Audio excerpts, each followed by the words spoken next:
Good morning to everyone. In this session we are going to see about class templates. So class template can represent various similar classes operating on different data types. So the syntax is similar like which we see in function templates. So before creating a class we have to create the template following by what types of data types we can use the templates tree following by class name. So as we know very well, the class consists of two members. One is data members, that is similar to variables, and another one is member functions, which are normal functions which may use these data members and we can use it. So in order to create a class, so a class created from a class template is called as template classes, and in order to access the member functions of the class we have to create an object.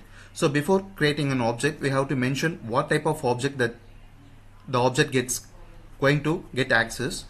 So the process of creating a specific class from the class template is called instantiation.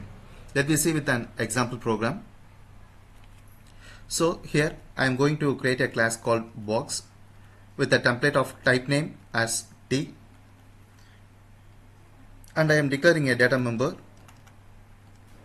called value of the type generic type T, and I am creating a normal member function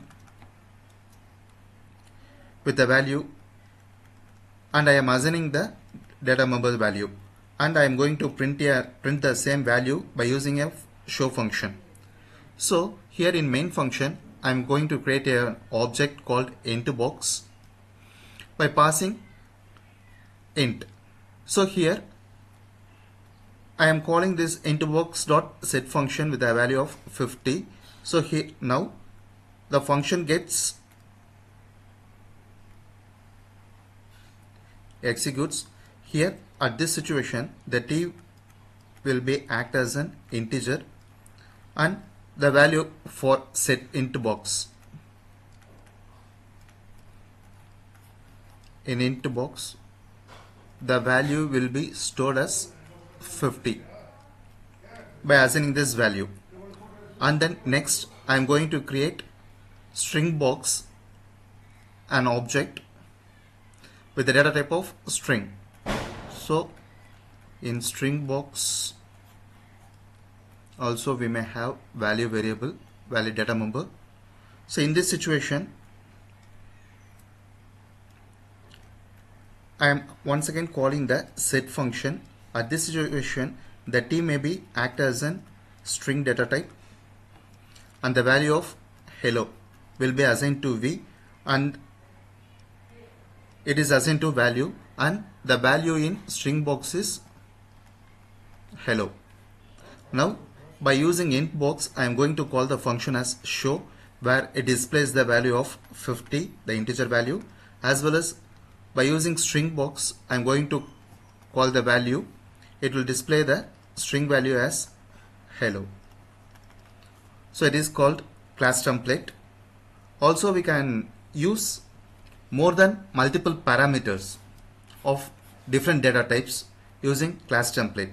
So more than one generic data types can be used in a class template by separating it in by using comma separated within the template specifications. So let this see this is an example. Here I am creating a class test. Before that I am passing two template for classes called T1 and T2. Here also I am declaring the data members, and then one parameterized constructor for assigning the value for data members a and b, and a normal member function called show to display the value of both a as well as b. Here I am creating a object called test1.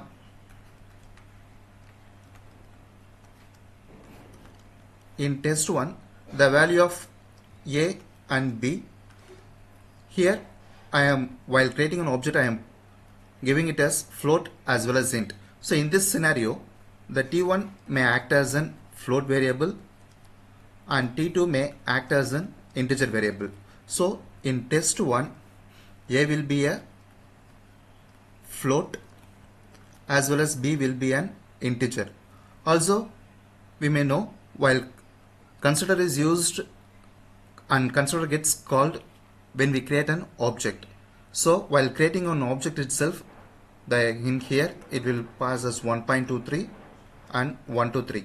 So here in test 1, the value of A is 1.23 and the value of B is 123. And while printing test1.show, it will print the output as 1.23 and 123. And then next we are going to create another object called as test2. Test2. In test2 also we may have both variables A and B. Here on creating, I am passing it as int comma char. So in this scenario, T1 will be act as an integer and T2 will be act as an character data type. So here A will be act as an integer data type and B will be act as an character data type. Also, the value of 100 and W will be stored in both A and B of test2. So in A, the 100 gets stored and in B, the character value W gets stored.